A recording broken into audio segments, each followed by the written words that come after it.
Bienvenue, madame, mademoiselle, monsieur, aux vidéos Randia du samedi soir.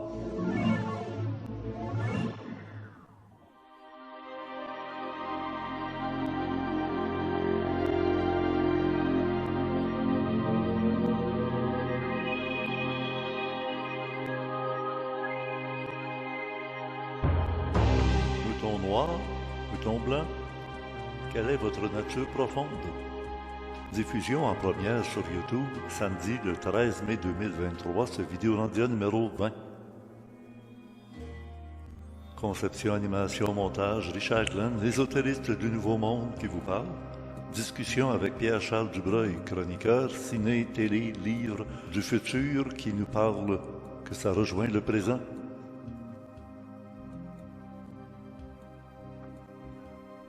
Oui, il n'y a pas si longtemps, on disait les moutons noirs, c'était ceux qui étaient marginaux, les exceptions, qu'il fallait rentrer dans le rang. Les choses, semble-t-il, auraient changé.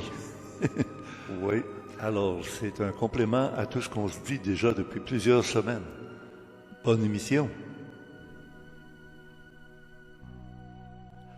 Nous sommes le 13 mai 2023. Mais vous savez que le 13 mai, c'est une date très, très importante. C'était la première apparition de la Vierge Marie à Fatima.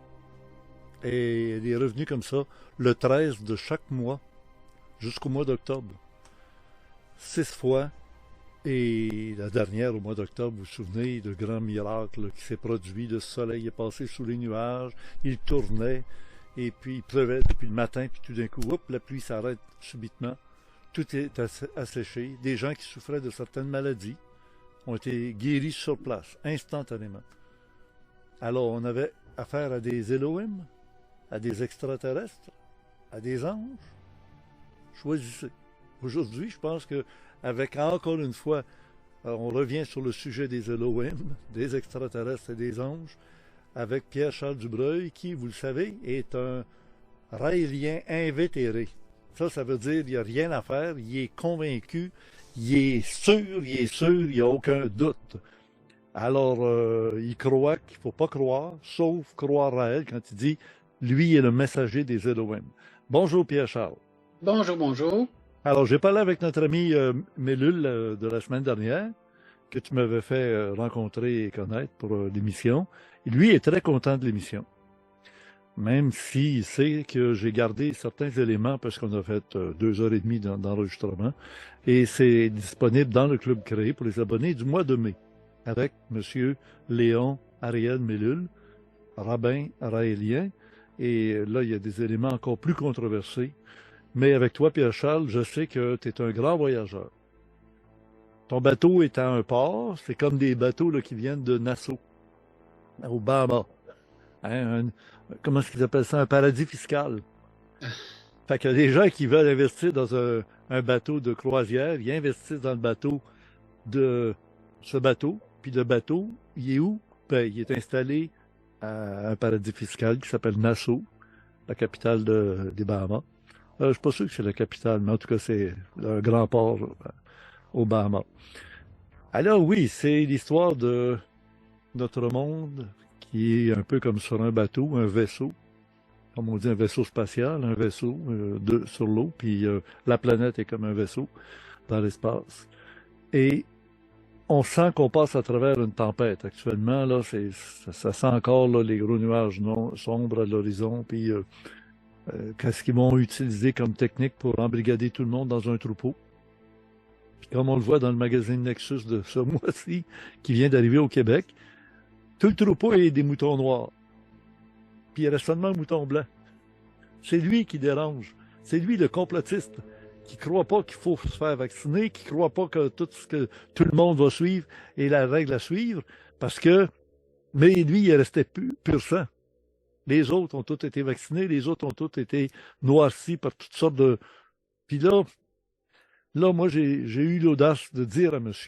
Mélule et de répéter à toi, puis que tout le monde comprenne pourquoi Glenn s'est arrêté encore au raélien. C'est le principe de la religion de ce nouveau monde, de ce nouvel ordre mondial qui s'en vient. Pas de Dieu, pas d'esprit, pas d'âme, pas de réincarnation, tout est dans la matière, et puis tu vas me donner la définition de l'âme, parce que M. Mellul, qui est un rabbin raélien, nous a dit non, l'âme n'existe pas. Et toi, tantôt, tu m'as averti, hey, il y a une nuance à faire. Alors, je te donne l'opportunité de répéter comme il faut la nuance, parce que se faire dire qu'il n'y a pas d'âme, il n'y a pas de Dieu, il n'y a plus de spiritualité, c'est une religion matérielle, finalement. Alors, c'est ça que le diable voulait faire. Il voulait se faire ignorer. Il ne peut pas se faire ignorer. Il fallait faire disparaître tout ce qui pouvait être spirituel, en commençant par Dieu lui-même. Mais les anges, si le démon n'existe pas, les anges n'existent pas plus. Donc, il n'y a pas de démon. Il veut se faire oublier. Il veut se faire ignorer, le Satan. Ben, à partir de là, on comprend que c'est détruit la spiritualité dans l'être humain. On va s'en parler, tout ça. Et l'intelligence artificielle, ça n'a sûrement pas d'âme. OK. J'avais 2 petits commentaires à faire.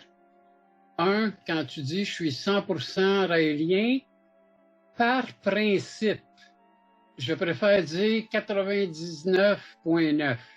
Seulement par principe, même si je suis pas mal... Est-ce que pour toi, c'est important de croire dans la parole de Raël, ou c'est plutôt de croire le message qui est transmis, soi-disant par des extraterrestres, des Elohim, à Raël, mais ça pourrait être une cogitation d'un comité de gens sérieux, scientifiques, qui se disent, on s'en va vers ça, ça va être ça qui va arriver, après maintenant, ça va être ça dans le futur.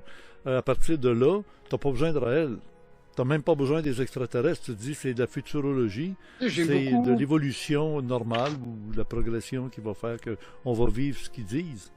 Raël, en 1973, décembre, dit « J'ai eu une rencontre avec un extraterrestre » et il ne faut pas oublier qu'avant 1975, le premier livre, qui s'appelait le livre qui dit la vérité, disait seulement « Je suis l'un des extraterrestres qui a créé la vie sur Terre ». Dans le premier livre, avant 1975, on n'a jamais su qu'il s'agissait de Yahvé.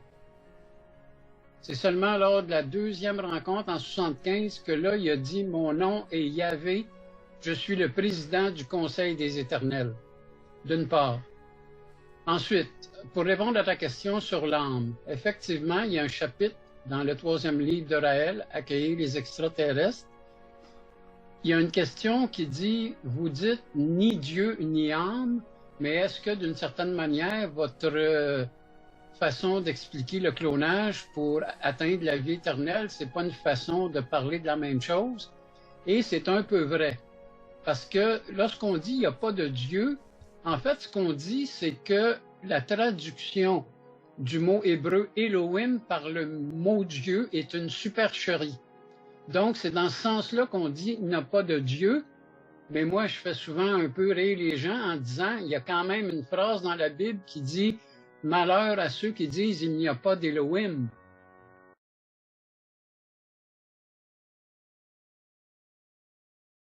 Que les Elohim ne sont pas un Dieu unique et immatériel, mais qu'il s'agit d'une civilisation extraterrestre qui est venue faire des expériences scientifiques sur la Terre, d'une part.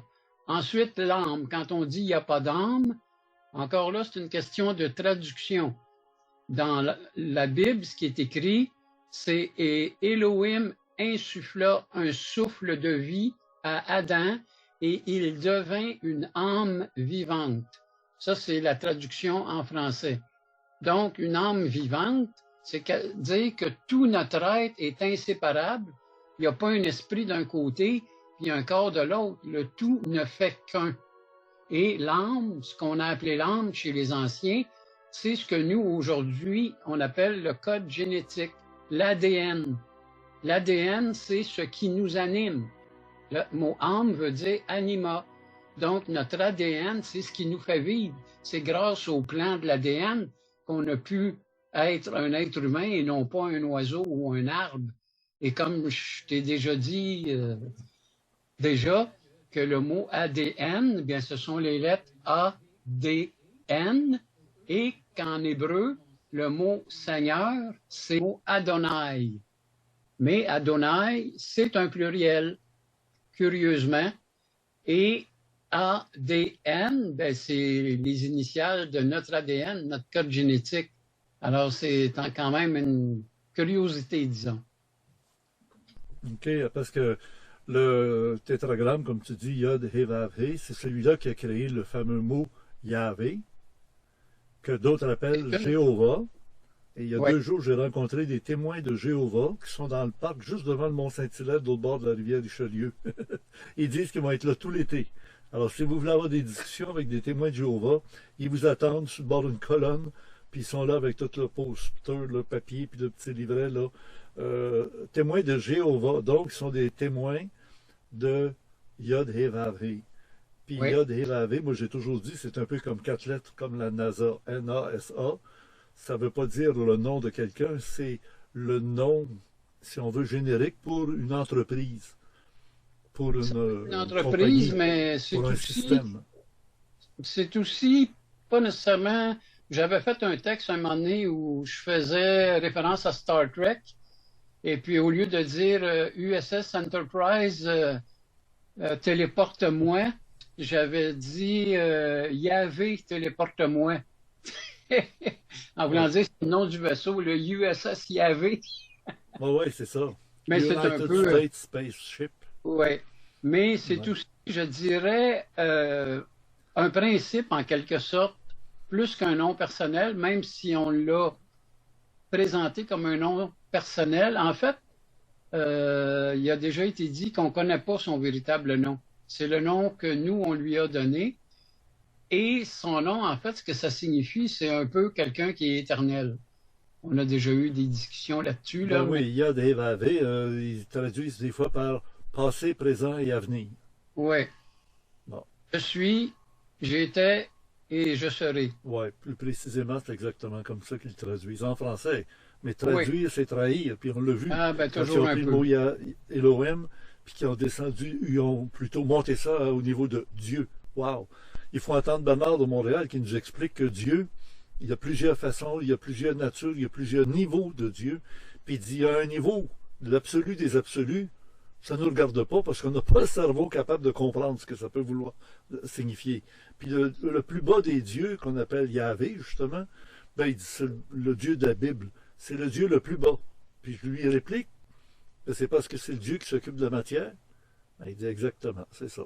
Parce que déjà, il avait perçu, Bernard, que le Yahvé, c'est un être biologique, matériel, physique. C'est pas un être purement spirituel. Et on sait très bien, par toutes les traditions, qu'on peut monter dans, comme dirait Enoch, jusqu'au 5e ou 6e ciel, au 7e ciel. Et là, les êtres ont plus la même allure, ont plus la même composition. Et c'est ça que je déplore du raélisme, qui, je le répète, est un prototype de la religion que va imposer le nouvel ordre mondial. Une religion sans Dieu, une religion de la matière. Quand tu dis l'âme, c'est l'ADN, je ne suis pas tout à fait d'accord et pas tout à fait contre non plus. C'est que l'ADN, c'est fait avec des protéines, puis c'est aussi encore matériel. Mais quand on dit l'esprit qui pénètre, quand on dit le souffle, Ein, l'œil de Dieu, Sof, Our. Le souffle, c'est quand il a dit, il a essoufflé une âme dans les narines d'Adam. Il avait déjà son ADN, Adam. Il avait déjà sa biologie, Adam. Mais à ce moment-là, il a créé une âme pour lui donner la vie. C'est pas l'ADN qui est venu créer la vie. Il était déjà dans le corps de la bébite qui était comme un singe, mais la façon dont il a amené l'âme, c'est le souffle. Le souffle, c'est l'esprit. Ça se pèse pas, ça se mesure pas. Essaye de peinturer le pet d'un... Tu sais, tu pètes à peinturer en verre. Quoi? Ouais. Tu peux pas peinturer ça. C'est dans rien, c'est évanescent. Oui, mais le souffle, c'est aussi le Ruach. Puis le Ruach. Non, le Ruach, là, c'est la troisième. C'est Ein, Sof, Our. Le Our, c'est Ruach, qui est le feu. Mais ça, c'est plus de l'air, c'est le feu. Et le feu, on le sait très bien, c'est composé à la fois de matière et d'esprit. C'est vibration et corpusculaire. On a, selon moi, naturellement beaucoup mystifié, puisqu'on ne pouvait pas comprendre. Alors, on s'est mis à imaginer des choses. Ouais. qui, selon moi, était détaché de la réalité. Ah oui. C'est devenu, par tradition, par enseignement, par transmission, la vérité, alors que pour moi, cette partie-là est un peu, a été faussée par certaines personnes pour des intérêts personnels. Tu as vu l'émission que j'ai faite avec Léon Ariel Mellul, que j'ai reçu Oui, grâce à toi, Pierre-Charles, c'est toi qui me l'as fait connaître, qui m'a mis en contact avec le rabbin raélien que j'avais la semaine dernière avec nous. Je l'ai appelé avant qu'on fasse notre entretien aujourd'hui. Il est très satisfait de l'émission. Il sait que ça a été un montage serré. Il y a des éléments qui ne sont pas présentés dans cette émission-là, mais qui sont présentés dans le club créé pour les abonnés du mois de mai, parce que c'est des éléments très controversés et qui risquent de mettre le feu à la boutique. Alors, j'ai mis la progression lente et précise. D'abord, au début, Léon Mellul, il nous dit, moi, je suis l'homme d'un seul livre. Il dit deux, parce qu'en fait, il y avait le Tanakh, comme il nous dit, c'est le Pentateuque. Et c'est pas dans la Bible contient beaucoup de livres. Mais ça, les Juifs ne s'intéressent pas, eux autres, aux évangiles de Jésus. Jésus ne les intéresse pas. non, Bon, en tout cas, pas de manière formelle. Les épîtres, l'Apocalypse, ça ne fait pas partie des enseignements juifs. Tout ce que ça concerne, c'est l'Ancien Testament. Et le Jésus, lui, est arrivé avec les évangiles, les épîtres, l'Apocalypse, c'est le Nouveau Testament. Alors, mais là, il est dans ça, et le livre d'Araël qui dit toute la vérité, puis il dit, quand j'ai lu ce livre, ce petit livre-là de rien, il dit, j'ai eu toute la révélation, puis j'ai compris. Mais ce qu'il a compris, c'est qu'on avait mal traduit le mot Elohim, point.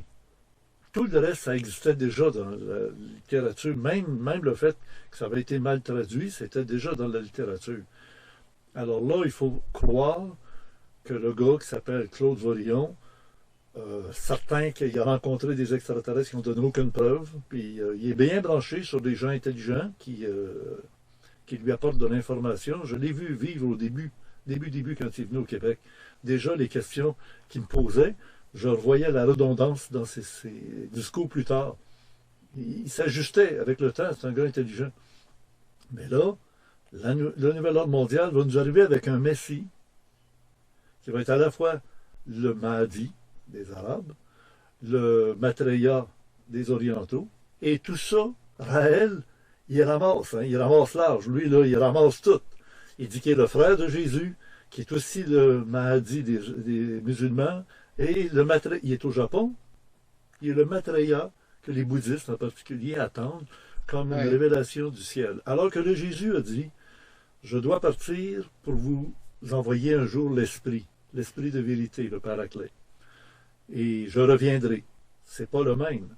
Mais là, il a mélangé les deux. Pour lui, le Paraclet, puis le Messie, puis le Mahdi, puis le Maitreya, c'est toute la même affaire. Hey! Parce qu'il ne voit pas que le monde spirituel, c'est pas dans la matière. Les autres, Messie, Maitreya, c'est dans la matière. Ce sont des êtres dans le corps physique humain. Et il y a de l'esprit. Et le Paraclet fait partie de cet univers spirituel immatériel. Et ton ADN, c'est de la matière qui était déjà dans le corps d'Adam, qui attendait de recevoir le souffle qui lui a inspiré une âme. Voilà ce que j'avais à te dire, Pierre-Charles. Je sais que tu vas défendre encore les Raéliens avec des points de vue. L'idée ici, c'est pas tellement de s'arrêter sur la doctrine de Raël ou des Raéliens.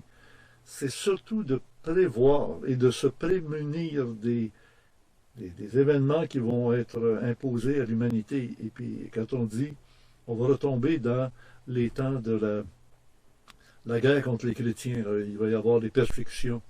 Ça, c'est les chrétiens qui disent ça, là. Oui, ben, ils savent que ça s'en vient, Je puis dis la ça pour preuve les que ça s'en chrétiens vient, c'est que parce que, on a démonisé la religion catholique avec les pédophiles chez les prêtres, les manipulations d'argent de la Banque du Vatican, Ambrosio.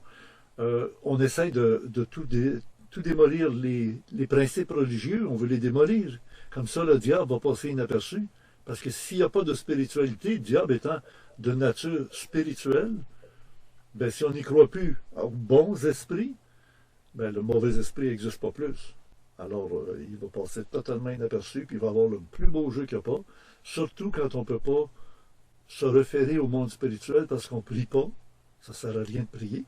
Un ordinateur ne va pas se mettre à prier s'il y a des problèmes de bug. Un être humain qui a des problèmes de santé, qui a des problèmes de bugs mentaux, il peut méditer puis retrouver un contact, une connexion avec le monde de l'esprit. C'est ça la grosse différence entre le robot et l'être humain. C'est sa nature spirituelle que le robot n'aura jamais. À toi la parole. Il y a une phrase dans le livre de Mormon que j'ai trouvée intéressante, qui ressemble à une phrase dans le livre des morts du Tibet. Je vais te citer les deux phrases. Le livre des morts du Tibet dit « L'esprit et la matière sont éternellement un ». Dans le livre de Mormon, c'est écrit « L'esprit et l'élément sont éternels et intimement liés, sinon il ne peut avoir de plénitude de joie. » Autrement dit, c'est un peu, et là c'est je dirais, le bon côté que les catholiques ont gardé dans la prière qui dit « Je crois à la résurrection de la chair ». Il y a beaucoup de gens qui ne croient pas à ça ou qui voient ça autrement. Et pour les catholiques, ça a été important de garder cette partie-là de la prière. En fait, ils ont gardé toute une prière, là, mais cette partie-là est importante. Et je dis, ils ont raison, parce qu'effectivement, il va y avoir une résurrection de la chair. Et là-dessus, j'ai un commentaire à faire par rapport à une personne qui, dans le chat de la conférence avec Léon Mellul, avait fait le commentaire suivant. Oui, moi, je suis d'accord qu'on peut recréer le physique avec le clonage, mais il est impossible de transférer l'âme dans le nouveau clone. Et moi, je répondrais à ça, ou je te poserais la question à toi. À ce moment-là, comment se fait-il que vous croyez à la réincarnation qui se définit ainsi? Lorsqu'un corps meurt, son âme est réintégrée dans un nouveau corps. Donc, c'est possible de transférer une âme dans un nouveau corps. Alors, pourquoi est-ce que cette personne dans le chat disait que c'est impossible? C'est ma question, mais la personne n'est pas là pour répondre. Puis comme c'est pas ton commentaire, ben, tu peux... Moi, je peux rajouter que, en effet, le principe de la réincarnation qui était connu à l'époque de Jésus, et d'ailleurs, Jésus... devant les gens qui étaient à se demander est-ce qu'ils croient à la réincarnation ou pas, est-ce que celui qui est un aveugle né, c'est à cause de ses péchés ou à cause des péchés de ses parents? Oui, mais s'il est né aveugle, puis qu'on lui demande est-ce que c'est à cause des péchés qu'il aurait fait, ils auraient fait où? Il vient de naître puis il est aveugle. C'est qu'il savait que, même pour Jésus, c'était une possibilité qu'il soit à traîner des tares de vies antérieures, dans d'autres corps.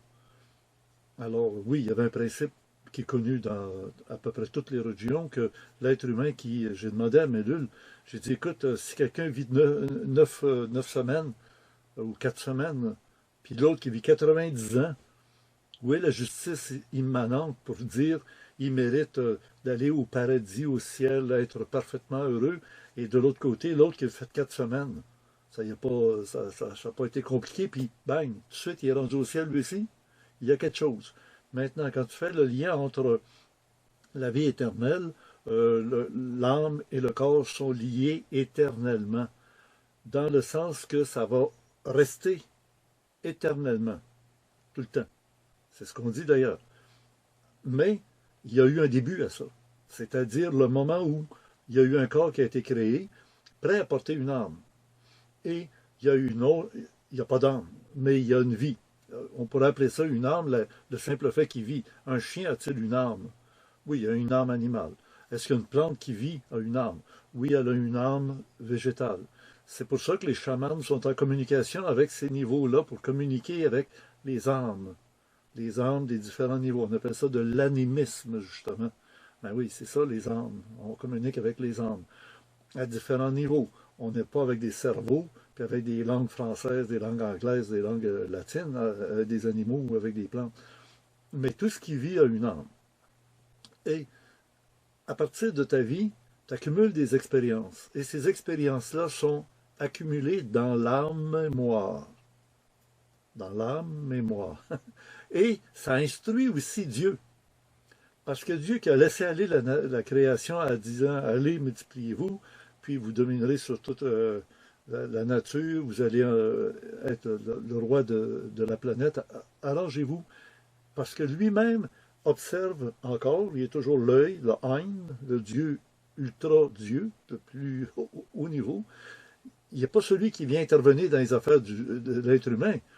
Tout s'est développé, on dira, de manière naturelle. Puis toi, tu as sorti un mot, puis Mellul est arrivé avec ça. L'intelligent design. Le, le dessin intelligent, dans le sens de dessin. Tu sais, j'ai un dessin, j'ai une idée dans la tête, j'ai un projet dans la tête. Là. Le dessin intelligent, c'est-à-dire tout ce qui va se produire dans la matière, c'est comme les blocs Lego, tout ce qu'on va faire avec les blocs qu'on va empiler les uns dans les autres, puis que ça va faire... on sait ce qu'on va faire. On va faire une maison. Ah non, on va faire un petit camion en Lego. Ça, ce dessin-là, cette projection de ce qui va être bâti, construit, développé, ça, c'est exactement ce qu'est le projet de Dieu qui laisse faire les enfants jouer avec les blocs Lego. Et à travers ça, il y a des scientifiques qui vont jouer avec l'ADN. Ils ne joueront pas avec l'âme. Ils vont jouer avec la structure de défabriquer, rajouter un bras, ils mettent une oreille dans plein front comme ils ont fait à une souris. À un moment donné, ils jouent avec des blocs Lego. Ça ne joue pas avec l'âme. L'âme, c'est l'expérience accumulée de la souris qui a eu une... Parce que dans les plans, dans l'univers, on dit il y a la matière et l'antimatière. Il y a de la matière sombre, de l'énergie sombre et de la matière noire. Et la grosse partie de l'univers est en matière noire, énergie sombre. Alors, on comprend tout de suite que, oh, là, il y a quelque chose, pourquoi on les appelle noir et sombre, c'est qu'on n'est pas capable de mettre des chiffres, on n'est pas capable de mesurer, de calculer, sauf qu'on sait qu'il y a des forces en action qui jouent dans la réalité. Et dans la réalité, il y a de la matière matérielle, là, le corps biologique. Mais au-delà de ça, il y a d'autres réalités invisibles, immesurables, et, qui agissent. Et il y a de l'esprit dans tout ça. C'est ça qui est important de réaliser. Et c'est ça que le Nouvel Ordre mondial veut nous faire oublier. Ils veulent nous faire passer comme descendre. Devenez comme des robots. Et on va, à un moment donné, vous faire réaliser que vous êtes inférieur à des robots. Parce qu'ils pensent plus vite que vous. Ils sont plus forts que vous. Ils vont plus vite que vous. Ils n'ont pas besoin de dormir. Ils n'ont pas besoin de se soigner. S'ils ont un problème, on les reconditionne et ça marche encore. Et puis on peut même faire des upgrades, des améliorations continuellement, des mises à jour. C'est ça. Et à un moment donné, l'être humain va s'asseoir sur sa roche en se regardant et en disant on ne vaut pas grand-chose. Hein? On n'est pas grand-chose vraiment, là. Le robot, l'être humain est génial. Il a réussi à faire mieux que Dieu. Il a fait des robots dans la matière. Ouais. Mais quand le robot aura, je ne sais pas s'ils vont avoir des états d'âme, ils ne peuvent pas, ils n'ont pas d'âme. Alors, ils n'auront pas d'état d'âme. D'ailleurs, il y a beaucoup de gens qui me demandent, est-ce que les petits gris des extraterrestres ou des intraterrestres, est-ce qu'ils ont une âme? Ben, un peu comme les animaux, ils ont peut-être des âmes collectives. C'est-à-dire que ce qu'un vit, c'est transmis rapidement à tous les autres. Puis à un moment donné, tous les autres font un comportement que tu te demandes d'où ils le prennent. Ils n'ont quand même pas expliqué tout, mais ils savent par pénétration les uns à travers tous les autres, et ça se transmet instantanément. L'être humain, il s'est coupé. L'être humain a une âme individuelle. Mais avec son âme individuelle, qui n'est plus une âme animale, collective, dans son âme à lui tout seul, il est pas, il est coupé des autres. Et on appelle ça l'ego aussi, parce que ça l'oblige à apprendre à parler, à communiquer en détail, et même sur les plans métaphysiques. Quand l'être humain a un vague à l'âme, quand il est un peu sur le bord du désespoir, qu'est-ce qu'il va essayer de faire? Il va essayer de réfléchir, de méditer. Il va peut-être entrer dans un lieu, une église. Autrefois, les gens, là, quand il y avait des problèmes, il n'allait pas rien que rencontrer le curé ou dans le confessionnal ou à l'église pour aller à la messe. Il allait à des endroits comme des oratoires, des endroits de... à Sainte-Anne-de-Beaupré. Bon, il y a des places où on peut aller se recueillir et élever son esprit. Et à un moment donné, il y a une connexion qui se fait. Moi, je connais beaucoup de gens, et j'en ai vécu moi aussi, une connexion avec celui qu'on appelle Jésus. Il se présente d'une manière très étrange. Il se présente dans la douceur, dans la paix. il y a, il y a quelque chose de paix qui vient avec. Une paix du cœur, une paix, il n'y a plus de troubles mentaux, là, tu sais, le problème mentaux, c'est doux, c'est bon. Et un robot, je ne le vois pas s'en aller dans une église pour se mettre à genoux puis espérer qu'il va avoir une connexion sur un plan spirituel. Il n'y en a pas, puis il ne connaît pas ça. C'est comme les êtres humains qui sont illiques. Il y a les illiques, les psychiques, puis les pneumatiques. Les illiques, c'est des robots. Ça fonctionne strictement matériel. Ils ne parlent pas de spiritualité, ils ne comprennent pas, ils n'ont pas les notions. Tu vas les emmener quand ils sont jeunes voir Blanche-Neige, et quand où le pire, c'est d'aller voir Bambi. Et quand Bambi il apprend, le petit chevreuil, là, que sa mère a été tirée par un chasseur. On l'entend. Sa mère est morte. Là. Les enfants dans la salle, là, ça pleure, ça se lâche partout. C'est le choc initiatique. Les contes pour l'enfant, c'est toujours des contes dans le but d'être initiatique. Et d'apprendre que la mort, ça existe. Un jour, peut-être, ça va être leur mère ou leur grand-mère qui va mourir, ou leur chien ou leur chat. À un moment donné, ils découvrent c'est quoi, là, pouf, la relation est coupée, là, c'est fini. Et c'est pas fini éternellement, parce qu'il y a des enfants qui, dans leur lit, grand-maman est venue, je l'ai vue. Et c'est vrai.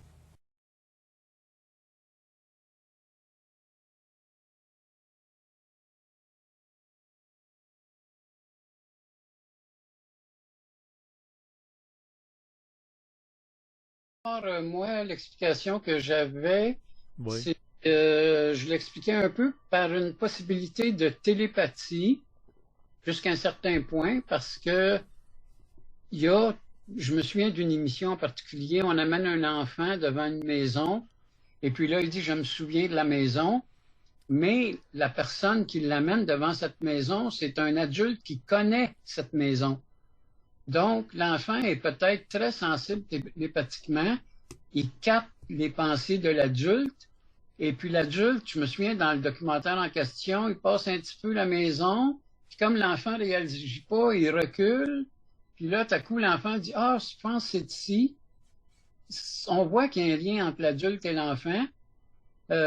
Puis, pour donner un exemple tellement concret, c'est à la recherche de Brady Murphy, qui était un des livres très populaires qui prétendait prouver la réincarnation. Et on a découvert par la suite, en faisant des enquêtes approfondies, que le fameux Brady Murphy, c'était un Irlandais qui habitait dans la maison en face de celui qui disait être la réincarnation de Brady Murphy, et que finalement, il y avait d'autres moyens qu'il aurait pu utiliser pour avoir l'information sur Brady Murphy. Je ne veux pas m'allonger trop longtemps sur la réincarnation, là, mais c'est évident que pour nous, la seule réincarnation possible, c'est, on l'appelle plutôt la recréation scientifique par le clonage, et que sans ça, il n'y a rien qui n'existe après la mort.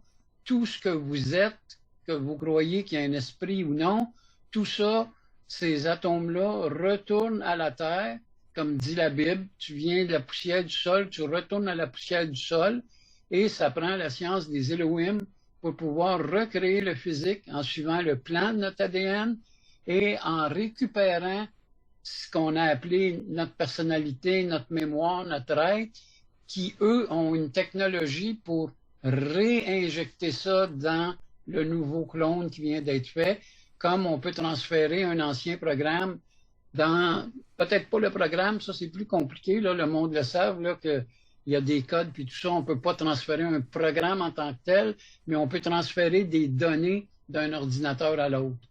Alors, c'est plus dans ce sens-là que nous, on va parler de recréation scientifique. Et à ce moment-là, pour moi, c'est un peu la seule explication d'une réincarnation, mais il n'y a pas de vie, comme dit la Bible, c'est Saint Paul qui dit ça. Il n'y a qu'une seule vie et ensuite vient le jugement. Il n'y a pas de plusieurs vies ou quelque chose comme ça, là. Bon, alors ça va être une question qui va être résolue graduellement dans les siècles qui viennent par la technologie d'ailleurs. Et si on étudie un peu plus près les médiums qui sont en contact avec des décédés, moi, quand j'ai fait, j'en ai eu beaucoup de rencontres. Avant de commencer le Richard Glenn des émissions Ésotérisme expérimental en 1976, j'étais euh, dans un groupe de personnes à Brossard où on se réunissait à toutes les semaines. On avait un invité qui arrivait de l'extérieur. Ça pouvait être le gérant de banque, ça pouvait être le chef de police, ça pouvait être un médecin, ça pouvait être une personne intéressée par un phénomène quelconque. Ça peut être, j'ai perdu mon fils, il y a eu un accident d'automobile, puis j'aimerais savoir. J'ai eu une dame qui est venue parce que son fils, elle n'avait pas de nouvelles, et puis il est allé en voyage en Inde, il voulait aller jusqu'au Tibet, puis ça faisait à peu près 6 mois qu'il lui écrivait régulièrement, parce que dans le temps, il n'y avait pas d'Internet, là. Et elle ne savait plus rien, rien, rien. Et à un moment donné, euh, elle a compris qu'ils avaient retrouvé son corps. Mais il ne lui avait pas encore dit, puis il ne lui disait pas, puis elle avait eu quelqu'un qui avait laissé entendre que allez continuer à poser des questions à la GRC, ils vont finir par vous le dire, puis tout ça. Alors elle est venue me voir en tant que médium, et j'ai communiqué avec Jean-Louis Chelminski, qui est arrivé. Puis là, je l'ai observé dans la réunion, dans le sous-sol. J'ai dit, il est là. Mais il a été tué. Il a été frappé par un objet contondant qu'on appelle, qui ne coupe pas, là, mais qui frappe. C'est comme un marteau. Paf, la tête. Et- mais elle pleurait. J'ai dit, il va te toucher, là. Il approche. Oui, c'est peut-être conditionnel à ça. Dans toutes ces séances-là, il y a toujours la possibilité de croire qu'on fait croire ou que la personne s'induit à croire des choses. Alors, j'ai eu des cas où il n'y avait aucune explication logique. Un couple, euh, on est à minuit et le grand-père arrive du garçon, et puis là, il vient un peu bougonneux, puis il dit, il serait temps qu'il ait changé mon nom sur la tombe à Côte-des-Neiges. Ils ont fait une erreur dans l'orthographe de mon nom, puis c'est pas la première fois. Toute ma vie, j'ai eu ce problème-là. Il s'appelait Hyperciel. Puis les gens écrivaient Hyperciel. C'est pas comme ça que ça s'écrit, Hyperciel. Mais il avait écrit ça sur sa tombe. Moi, je ne le savais pas. Je savais même pas le nom de famille du garçon qui était là, avec sa blonde. Et là, je ne pourrais pas avoir de télépathie, mais pire que ça, ou mieux que ça, le garçon ne savait pas que la tombe avait une erreur d'orthographe, sa blonde non plus. Ils ont appelé la mère pour lui demander à minuit et quart, minuit et demi. Elle a dit, qu'est-ce qu'il y a? Ben, grand-papa, ouais, c'était grand-papa. Ça se peut-tu, y a-tu eu quelque chose au niveau de sa tombe? Ben, arrête donc de m'appeler à cette heure-là pour me parler d'affaires de même. C'est quoi ta question? C'est pourquoi tu veux savoir ça? Ben, c'est parce qu'il il, il y a quelqu'un qui dit qu'il voit les morts, puis qui nous a dit que il se plaint que ça tombe. Ben oui, il y a une erreur sur son orthographe de son nom de famille. Puis là, les deux ne savaient pas. Moi, je ne le savais pas. Il n'y a pas eu de télépathie entre personnes, sauf que celui qui est venu, je l'ai décrit, a dit oui, c'est ça, c'est l'air qu'il y avait. Bon, j'en ai vécu toute mon existence avant de commencer mes émissions ésotérisme expérimental. Mon expérimental, c'était d'expérimenter, de diffuser d'informations qui n'est pas donnée sur la place publique, qui est réservée à des initiés, qui est réservée à des sociétés secrètes, qui est réservée à des gens qui ont des clés de pouvoir puis qui veulent les garder pour eux autres. Puis moi, je donne l'information pour que des gens qui ont des talents, qui ont, ils ne sont pas des illiques, eux autres, ils ne sont même pas des psychiques, ils sont rendus des atmiques. Les psychiques, c'est ceux justement qui ont des dons psychiques. Alors là, eux autres, ils naviguent avec les fantômes, les morts, les anges. Les anges gardiens, c'est des anges à un niveau très très proche de l'être humain. Mais il n'y a pas de corps. Qu'est-ce qu'un ange? C'est un pur esprit. Et il a envie de sortir des êtres humains parce qu'il se rend compte que les êtres humains vont jouir de niveaux qu'eux connaîtront jamais. Les plaisirs de la chair, les plaisirs de la bonne bouffe, les plaisirs de, du temps. Ça compte, ça, le temps, parce que pour eux autres, il n'y a pas de temps. Et savoir qu'on attend, on a hâte. Un chien va avoir hâte à quelque chose qui s'en vient, qui va arriver, mais c'est pas loin. Tu sais, il n'y a pas un élastique dans le temps. Nous autres, on peut avoir un élastique jusqu'à l'été prochain. Il va y avoir bientôt, à l'été prochain, la centième vague. Souvenez-vous, l'été passé, j'ai fait 2 reportages sur la centième vague. Bon, ben, ça recommence cette année, mais c'est pas à la même place. C'est un village plus loin, en direction de Saint-Georges-de-Beauce, à Saint-Benoît-l'Arbre. À Saint-Benoît-l'Arbre, ça vous dit quelque chose? Tu connais ça, toi, Pierre-Charles? OK, Saint-Benoît-l'Arbre, là, c'est entre Saint-Éphrem, la place où ça avait eu lieu l'année passée, Saint-Éphrem, Saint-Benoît-l'Arbre, Saint-Georges. Fait que vous en allez entre les deux, c'est à peu près exactement entre les deux, et c'est une terre, comme l'année passée, une grande terre de cultivateurs, et au bout de la terre, en plus, ben pas même au bout, au milieu de la terre, l'autre bord de la rivière, c'est une forêt, pas du camping, il y a une rivière qui passe. On peut aller se baigner dans la rivière s'il fait chaud comme l'année passée. Et ça va avoir lieu la dernière fin de semaine du mois de juillet. Bientôt, je vous ferai entendre quelqu'un qui était là l'année dernière et qui revient parmi l'organisation. Il n'y en a rien qu'un qui n'est pas dans la même organisation. Il a fait bande à part cette année. Puis c'est un petit conflit d'ego, là, mais que l'être humain est ce qu'il est. Et toutes les autres ont la même philosophie que l'année dernière, c'est-à-dire gratuit pour entrer. Les gens participent bénévolement. Ils aident à partir du lundi qui précède la fin de semaine qui va venir. Parce que ça commence les activités jeudi après-midi, jeudi soir, vendredi toute la journée, samedi toute la journée. Dimanche, ça arrête vers midi et demi, 1 heure, comme l'année dernière. Là. Puis là, il s'était mis à tomber une pluie épouvantable. Mais ces petits bonheurs qu'on voit venir, qu'on anticipe, qu'on a hâte de voir, c'est de jouer dans le temps avec notre conscience. On est capable de... Et notre mort, ben, on est inquiet. On ne sait pas combien de temps ça va prendre avant qu'on arrive au seuil de notre vie. Et il ne faut pas que ça finisse comme les Raéliens racontent.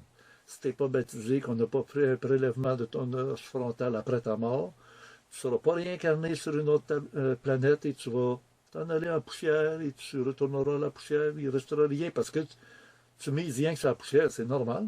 Mais il n'y a pas rien que ça. Il n'y a surtout pas ça. Comme dans l'univers, il y a de la matière sombre, de la matière noire et de l'énergie sombre, qui est beaucoup plus vaste que la matière. Je dirais, À ton tour, oui. le baptême n'a pas de valeur ou est une espèce de diminutif de ce qui peut se passer après la mort. À ce moment-là, ben, j'encouragerais les chrétiens à ne pas se faire baptiser non plus, puisque un baptême qui semble matériel, ça sert à rien pour assurer une vie après la mort. Attends un peu, le baptême chrétien, ils ne vont pas prendre un bout de peau, un bout d'os. Il n'y a rien de matériel dans le baptême. Le baptême est purement spirituel. Tandis que les Raéliens, eux autres, c'est encore dans la matière. Il faut qu'ils aillent chercher une preuve matérielle. Sans ça, ça ne marche pas. J'ai une petite question par rapport à ce que tu as dit tantôt. Tu parlais de moi j'appelle ça la goulve. Toi, tu as dit la gouve. Oui, le mot qu'on donne, c'est le bassin des âmes. Et comme on dit, le nombre des élus est au nombre de 144 000 des 12 tribus d'Israël et d'une multitude d'autres qui sont des élus. Leurs noms sont déjà inscrits dans le grand livre de vie. Et, et ces élus-là, ils ne seraient pas troublés, même si c'était risqué qu'ils soient troublés, ils ne le seront pas. On dit, pourrait troubler les élus eux-mêmes si c'était possible. Dans les semaines, dans les mois, dans les années qui viennent, il y aura des choses phénoménales qui vont être présentées, qui vont apparaître, qui vont être manipulées. Parce que quand je vous dis le raélisme, qui est basé sur un témoignage d'un gars qui dit avoir rencontré des extraterrestres, ceux-là, c'était ceux qu'on avait appelés Dieu dans la Bible. Donc la Bible n'est pas bonne parce que ça a été mal traduit et Dieu n'existe pas parce que c'était des Elohim, des extraterrestres. Ils jettent le bébé avec l'eau du bain. C'est pas parce que tu as mal traduit le mot Elohim que tu aurais dû traduire par extraterrestre que ça jette à terre la notion de Dieu puis de spiritualité. Non, non. S'il n'y a pas de Dieu, ben il n'y a pas de Dieu. Bon, ben il n'y en a pas. C'est des extraterrestres. Ben oui, mais il y a un Dieu pareil. Pas pour rien qu'on l'a traduit comme ça en pensant que c'était une force supérieure. Et pire que ça, dans la théologie, on dit oui, c'est un niveau de Dieu, parce que dès que c'est supérieur, pour nous, si tu vas chez les Papous en Australie, en Papouasie, tu vas te rendre compte qu'ils vont te prendre pour un vrai Dieu. Tellement que quand il y a eu des Américains qui ont descendu avec un hélicoptère sur une île, après ça, ils se sont fabriqués une affaire avec des bâtons pour faire comme une hélice d'hélicoptère, en se disant, on va les inciter à revenir, tu sais, comme on habitue les oiseaux, les outardes au printemps. On met des outardes en plastique sur le champ, puis là, on essaye d'imiter le son des outardes pour qu'ils arrêtent en passant. Fait que là, ils font la même chose avec des bâtons pour faire croire que. Alors, venez-vous-en, les Américains. Ben, ils ne savent pas que c'est des Américains. Pour eux autres, c'est des dieux. C'est sûr. L'Ancien et le Nouveau Testament, là, les deux qui font la Bible. L'Ancien Oui. Testament, c'est la Torah des Juifs, et le Nouveau Testament, les Évangiles, l'Apocalypse et tout, ce sont des livres sans Dieu. Même dans ça, lui a fait une étude, une analyse de ça, puis on ne parle pas de Dieu dans ça. On parle d'un prophète qui s'appelle Jésus, qui marche, qui guérit, qui fait des miracles.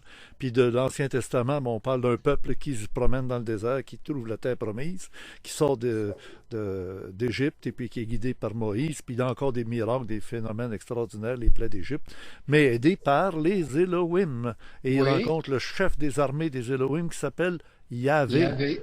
Yahvé. Yahvé est un homme de guerre, c'est écrit. C'est ça. Et leur leader, puis on dit toujours, dis-moi quelle est ta religion, je dirais de quel caractère est ton peuple, ou le peuple qui suit cette religion-là. Alors, le peuple juif, c'est un peuple, on les voit comment ils agissent avec les Palestiniens présentement. Ils sont aussi tyranniques que pouvait être le Yahvé dans l'Ancien Testament. C'est intolérant, c'est toujours très intelligent. Mais au bout de la ligne, c'est pas le message de Jésus. Et on va comprendre, parce que C'est sûr que le message de Jésus qui était juif, dit-on, ben, il a quand même dit, je ne suis pas venu défaire la loi de Moïse, mais je suis venu la parfaire. Apporter le pardon, ça fait toute une chose de différence. Aimez-vous les uns les autres, ça tout le monde le dit, même on peut sortir de l'Ancien Testament de s'aimer tout le monde. Si tout le monde s'aimait, il n'y aurait pas de guerre. Mais on en a parlé la semaine dernière. Ce qu'on peut dire avec Mauro Biglino, et comme je l'ai dit tantôt, c'est le nouveau Zecharia Sitchin. Il faut lire Mauro Biglino.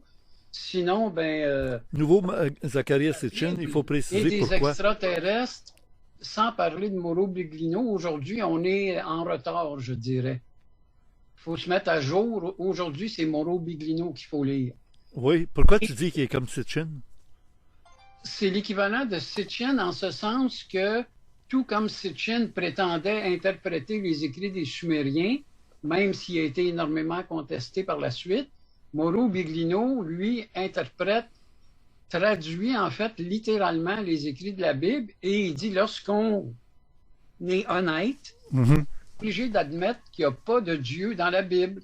Ce sont seulement des extraterrestres qui ont eu des interactions avec les êtres humains. Et il y a même un petit livre qui s'appelle « Il n'y a pas de création dans la Bible ». Là, on va dire qu'est-ce qu'il veut dire. Et c'est là qu'il se réfère un peu plus à Sitchin en disant que l'être humain a été amélioré génétiquement. Autrement dit, lorsque les extraterrestres sont arrivés, il y avait les singes. Je ne suis pas d'accord avec lui, là, mais je dis ce qu'il dit. C'est pour ça que je le compare à Sitchin. Lui-même le dit dans son premier livre qui s'intitulait « La Bible comme vous ne l'avez jamais lu ». Sitchin disait « L'être humain a été fabriqué à partir du singe ». Donc, ce n'est pas une création divine, l'être humain, pour lui, là. Et à ce moment-là, moi, je pose la question, si on comprend qu'il n'y a pas de Dieu dans la Bible, alors, plus on s'éloigne des écrits originaux, plus on se rend compte, quand dans l'autre livre, Biglino parle de la plus grande supercherie de l'histoire. La Bible n'est pas un livre sacré. La supercherie, c'est d'avoir pris un écrit original en hébreu où on voyait la physicalité des Elohim présents sur Terre. On les appelait les Elohim vivants, etc. Et plus on s'éloigne de ça, plus on a inventé un Dieu abstrait qui n'existe pas, mais qui a été inventé pour les besoins de ceux qui voulaient contrôler les masses. C'est mon opinion, puis c'est aussi celle de Mauro Biglino. Bon, autrement dit, parce que les Elohim n'étaient pas constamment ici sur Terre avec les humains, même s'ils venaient à l'occasion sur le sommet des montagnes, puis oui, mais on s'est dit, Après tiens, il y a l'époque de des humains qui Jésus, disent, nous autres, on est en contact télépathique avec eux autres, nous autres, on est des choisis de ces Elohim-là, vous les avez pas, vous autres, les contacts, nous, on les a, puis il faut que vous veniez toutes les semaines dans l'église, puis on va vous enseigner ce que les Elohim veulent que vous preniez, que vous sachiez, que vous fassiez. Ben là, à un moment donné, tu te dis, écoute... ça ressemble à peu près à ça, là. oui, je comprends exactement À une ce certaine débat-là, époque, oui. les Elohim ont diminué de plus en plus leur contact direct Oui, pour avoir des contacts uniquement par certains prophètes. Jésus en était un, nous on ouais. l'appelle prophète, même si on reconnaît que c'était un fils d'Élohim. Il était né de l'union, aujourd'hui on le sait, c'est de Yahvé et d'une terrienne qui s'appelait Marie. Et l'archange Gabriel, lui, qu'est-ce qu'il faisait, l'entremetteur? L'archange Gabriel était juste nous dire à Marie, prépare-toi la nuit prochaine, tu vas avoir de la visite. L'ange Gabriel, on sait qu'on le retrouve aussi dans le Coran. Oui, Je le note souvent pour les musulmans que je rencontre, là, un verset important selon moi, c'est la sourate, il faut appeler ça des sourates dans le Coran, sourate 53, l'étoile. Quand on lit le texte, on se rend vraiment compte qu'il s'agit de Gabriel dans le texte, et Gabriel est descendu devant Mahomet, il est resté suspendu à l'horizon à environ 2 mètres ou des coudées, je ne me souviens plus, là, dans le texte coranique, oui. de Mahomet pour lui révéler ce qu'il avait à dire.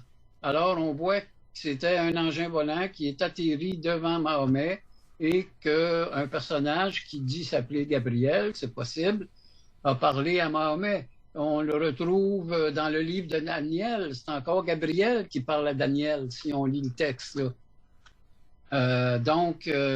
Gabriel se fait appeler comment en arabe déjà?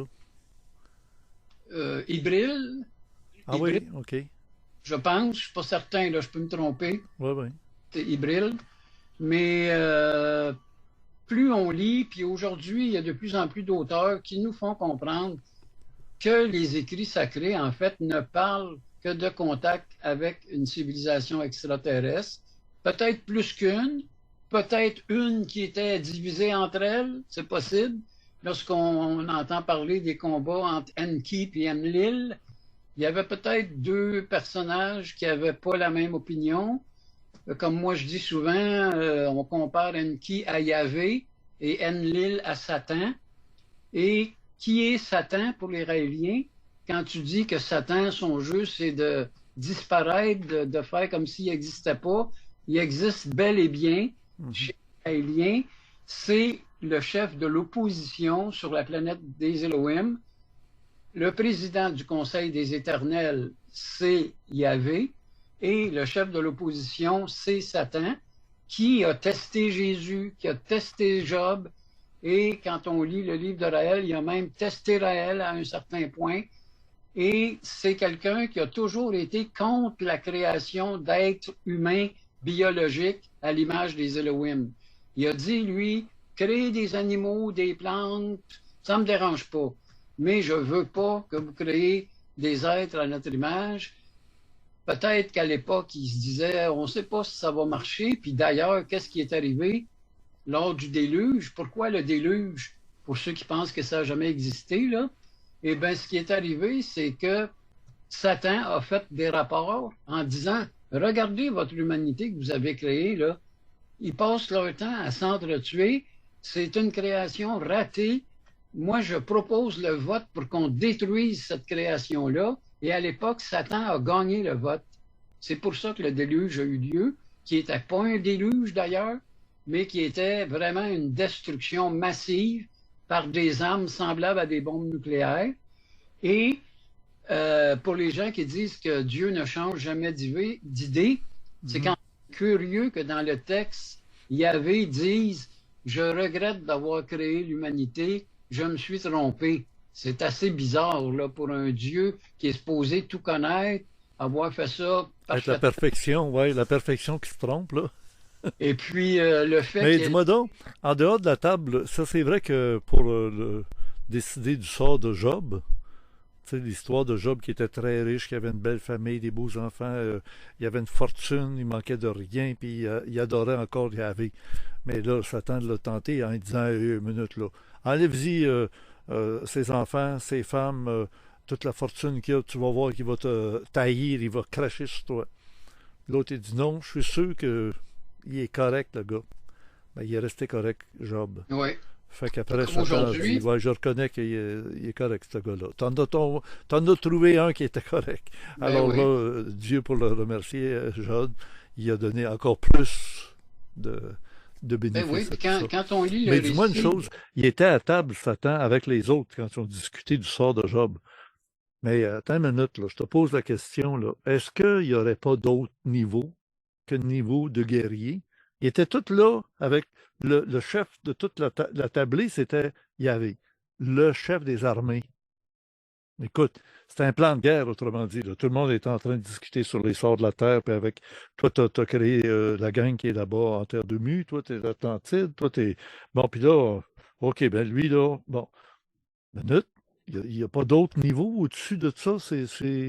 Pas pour rien que sur la Terre, on pense rien qu'à faire la guerre, puis une économie de guerre au lieu d'une économie de paix, parce qu'on a affaire à des dieux, entre guillemets, tout le monde comprend maintenant, que sont des guerriers. Bon, mais ça veut rien que penser à se battre. Ça fait des à films de cette guerre, ça fait époque-là, des jeux d'ordinateur de guerre, ça fait tout le temps. à cette époque-là, il ne faut pas oublier que les Elohim ne savaient pas encore qu'eux-mêmes avaient été créés. Alors, pour eux, à cette époque-là, l'être humain, c'était rien d'autre qu'un rat de laboratoire, là. Oui, mais eux autres aussi ont été créés d'après ce que tu dis. Oui. Ah, comment on est sûr de ça? Ben, en fait, je ne fais que rapporter ce qui est écrit dans les messages, là. Oh oui, ben, en fait, c'est vrai qu'ils ont été créés au début du début. Et quand ça a Non, débuté, pas au début du début. C'est pas un début. et c'est à ce moment-là qu'ils ont eu Les un choix. Elohim ont été créés par d'autres créateurs. C'est à l'infini, puisque l'univers est Ah, infini. OK, tu veux dire Notre d'autres petit Elohim cerveau, qui étaient notre déjà. petit cerveau ne peut pas comprendre ça. Oui. Comment expliquer qu'il y a toujours eu des humanités qui créent d'autres humanités? Tout comme nous, on s'apprête à le faire et on va le faire prochainement si on ne se détruit pas. Et ceux qu'on va créer vont nous regarder en disant, mais ça se peut pas, où est le premier? Ça va être le même problème, là. Les gens, les chrétiens surtout, disent, ah, mais ça ne règle pas le problème, vous ne faites Bon, renvoyer le problème plus loin, mais ça n'explique pas qui était le premier. Ben, nous, on dit qu'il n'y a pas de premier. C'est à l'infini. On n'est qu'une partie d'une chaîne de création qui a toujours existé et qui existera toujours. mais il y a des niveaux. Il y a des niveaux, le niveau d'infiniment petit, le niveau d'infiniment grand. Et dans ces niveaux-là, il y a des rôles à jouer.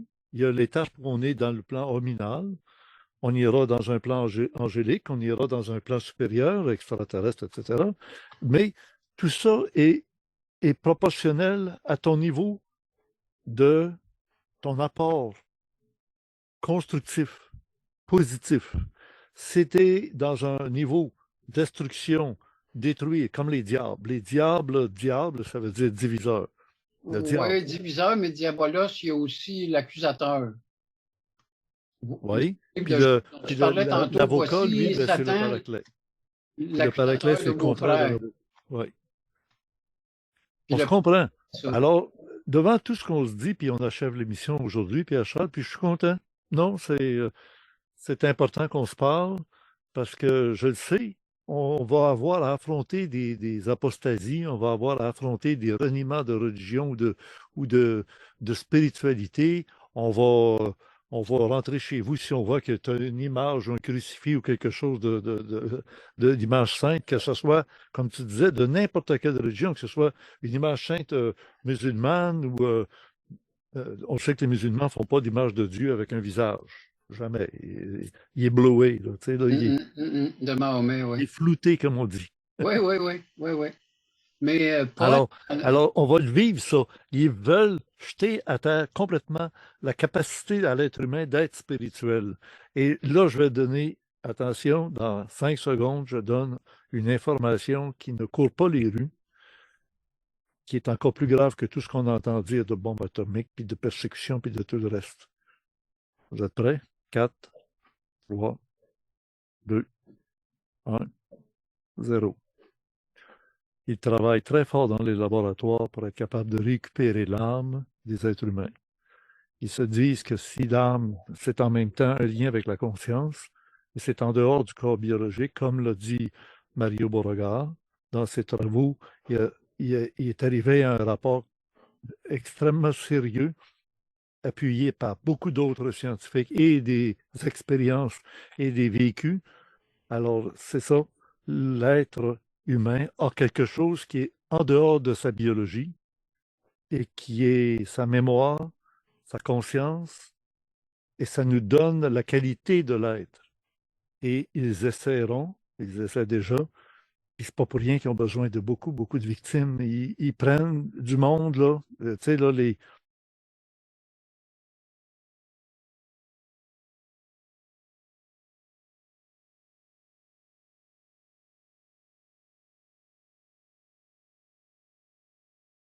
Bon, c'est de caparer l'âme. Ils essaient de trouver le mécanisme. C'est-tu au moment où il meurt? C'est-tu juste avant qu'il meure? C'est-tu juste une fois qu'il est mort? Ben, imagine, tu l'essayes une fois, deux fois, 5 fois, 10 fois, mais tu ne peux pas le faire avec la même personne. Fait que c'est une victime, 2, 3, 4, 10, 20, 500, 2000, 1 million de personnes pour voir qu'est-ce qui marche le mieux pour capter l'âme, pour garder prisonnière ce qui est dans nous, une essence spirituelle, et qu'on peut pervertir pour l'accaparer et la faire agglomérer et créer un égrégore. Le mot est disparu des dictionnaires. Tu sais, quand ils ne veulent pas qu'on parle de quelque chose, ils font disparaître le nom, ils font disparaître le mot, ils font croire que ça n'existe pas, puis que si tu en parles, tu es un fou. Ben, le mot égrégore, c'est ça. C'est l'accumulation de tout ça qui va ensemble et qui devient une force spirituelle. On n'est pas dans la matière. Et qui peut avoir une capacité d'action et ils veulent la contrôler. Alors, ils veulent non seulement se servir de la matière pour contrôler de la matière, mais ils veulent se servir des outils matériels pour contrôler du spirituel. Tu sais que je suis spécialiste en cinéma. Oui, mon cher. D'ailleurs, on Avec, devait faire une émission avec Bruno. ben oui, Bruno, qui C'est la juste dernière fois, reporté, parce que le pauvre Bruno, il était occupé. Puis quand il a réussi à nous rejoindre pendant qu'on faisait l'émission, bon, il a dit, écoute, c'est à la prochaine fois. Il dit, vous ne faites pas une émission sur le cinéma toujours? J'ai dit, non, pas du tout. Ah bon, il dit, c'est correct. Ben, OK. on te garde pour l'émission sur le cinéma. Vas-y Alors, donc, Bruno, dans Cachon. la dernière entrevue, a parlé de Colossus, un vieux film des années 70. Eh bien, pour parler de ses recherches pour capturer l'âme, Oui. un autre film des années 70 avec le même acteur qui a joué Jésus de Nazareth, qui s'appelait, j'ai oublié son nom. Le film de Zeffirelli, là? Oui, oui. OK. Et cet acteur-là joue dans un film qui s'appelle The Asphyx. Et quel est tout le sujet du film? C'est qu'il veut capturer l'âme de la personne au moment même de la mort. Et là, il filme des personnes qui meurent. Et sur le film, on voit un ombrage. Puis il dit donc, c'est son âme qui s'échappe. Et puis là, il développe une espèce d'appareillage technique pour capturer l'âme au moment où elle s'échappe. C'est exactement ce que tu viens de parler, mais c'est un film des années 70. Je vais t'envoyer le film. Oui, merci. Mais moi, je vis avec ces connaissances-là depuis même avant, bien avant 1970. Quand j'étais jeune, on m'a fait savoir que l'intervention massive d'êtres angéliques va être faite sur la Terre le jour où l'être humain n'aura même plus la capacité de demander de l'aide. Il va avoir été tellement diminué, tellement contrôlé, manipulé à toutes sortes de niveaux, par toutes sortes de pressions. Tu sais, des gens ont été vaccinés puis ils disent, moi, j'aurais jamais voulu. J'ai été forcé. Parce que sans ça, je perdais mon emploi, je perdais ci, je perdais ça, puis ça a été réel. Moi, j'ai lu le dernier magazine Nexus, là, où il y a plein de moutons noirs sur la couverture, puis il n'y a rien qu'un blanc. Ah oui, parce que tous les autres sont devenus noirs, ils ont tous été vaccinés, ils ont tous Ben oui. suivi. Le troupeau a tout suivi ça. Oui. Ah, puis c'est ce qu'ils veulent qu'on fasse encore dans le futur. Et Mm, le seul qui est resté pure race, pur sang, ben, c'est le mouton blanc. Ben, il est mm, tout seul. C'est mm, lui qui est. Dans le temps, on disait, ah, un mouton noir, c'est celui qui est unique, qui est différent de tout le monde. Maintenant, les différents de tout le monde ne sont pas nombreux. C'est eux autres, mm, les mm. moutons, qui sont restés blancs. Je Alors voudrais oui, ben, finir c'est ça. vite, Alors dans vite. ça, on nous montre très exactement pendant 6 pages le processus à partir de la petite enfance. Il détecte qui a une âme très vive. Quand je te disais, ilique, psychique, pneumatique. Pneuma, c'est l'âme, le souffle, c'est ça. Quand on dit un pneumatique, un pneu, on Ben met oui, quoi? ben De oui. l'air dedans. On met le souffle dans le pneu pour qu'il reste gonflé. Alors, alors, il regarde très bas, un très bas âge. Ça, lui, il est un hélique. Un hélique, c'est comme un robot. C'est très intelligent, c'est très, blablabla. Même, ça peut être supramental. Mm. Ah oui, absolument. Ça peut être supramental. Moi, je dirais que non, là. C'est Oui, OK. Ben, on ne parle pas de seulement. supraconscience, là. Si vous autres, les Raéliens, vous parlez de supraconscience, c'est justement autre chose. Oui, c'est ça. L'hélique, là, c'est celui qui est seulement au niveau de la conscience. Comme dirait elle, il faut être très conscient pour lancer une bombe sur Hiroshima. On a fait des calculs, puis on a dit qu'il va y avoir moins de morts, donc en lançant Ben non, la pas de la guerre va finir conscience, plus ça, vite. c'est pas de la conscience, Oui, hey, c'est de la Pierre-Charles. conscience. C'est C'est de seulement de la l'intellect, c'est du conscience. mental. C'est du mental. Le mental est mental à part de ça. Non, la conscience, elle aurait dit, écoute, c'est une ville de civils, c'est pas des militaires, c'est pas des guerriers, c'est des gens qui ont une famille, qui ont des enfants, qui vivent normalement. Tu vas pas, là, en tout cas, je peux pas croire que tu crois ça, que c'est ça qu'on appelle la conscience. C'est du calcul. Les ordinateurs avec l'intelligence artificielle vont arriver à des Harari, résultats comme ça quand ils vont décider on doit éliminer telle ville. Là, ils vont éliminer telle ville, pas nécessairement avec une bombe atomique, il y a d'autres choses qui existent. On en a parlé déjà avec une invitée qui était sur le bord du ouais, Richelieu, là. quand Harari dit on n'est rien d'autre qu'un Des bombes baryoniques, là. ouais. C'est juste un choc tellement. Ça vient de finir, mais il n'y a pas Biologique de où on touche pas au radioactivité, puis il n'y aura pas de building. radioactivité. Ça se règle, ça se finit pas de même. C'est comme diraient les Raéliens ou comme Ben, il y a d'autres, un comme les jugement, Orientaux le disent, c'est effectivement, il y a un l'éternel. jugement. Ça continue, ça continue. Tout se transforme, meurt, se régénère et revit. Ben, Pierre-Charles, ben, pour tout le public, vous savez, il y a eu des bouts qui sont réservés aux abonnés du Club Créé. Alors, j'ai laissé ici dans le public, au grand public, les choses que je sens qu'on peut entendre. Il y en a eu des choses que j'ai dites que c'est mieux que ça ne soit pas entendu ouvertement parce que je vais m'attirer des problèmes avec certaines communautés religieuses. C'est assez évident.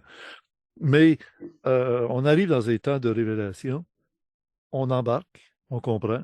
Il y a des gens qui vont aller regarder dans le club créé, qui vont le dire à d'autres. Glenn est allé dire ça là, il a dit ça. Ben oui, je m'en fous. C'était là, mais c'était réservé. Je sens que les gens ont un certain respect de garder certaines données qui sont faites pour les initiés, pour les gens qui sont prêts. Voilà. Alors, la semaine prochaine, on rencontre une médium, une des plus performantes de France, en tête à tête avec cette médium-là pendant 1 heure et demie, 2 heures, donc aussi pour le club créé. C'est un rendez-vous assez spécial à entendre. On va entendre parler de tout ça, là. Et j'ai fait beaucoup moins de montage qu'habituellement dans l'émission d'aujourd'hui. Vous avez dû vous en rendre compte.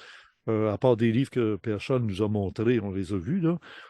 Mais je n'ai pas le temps maintenant de faire des montages qui me prennent 3, 4 jours à faire. Il faut que je travaille sur la préparation du déménagement ici de Mont-Saint-Hilaire. Je m'en vais sous des cieux nouveaux. Et ça s'en vient. Ça va se faire. Quand ça va être le temps, on va en parler plus ouvertement.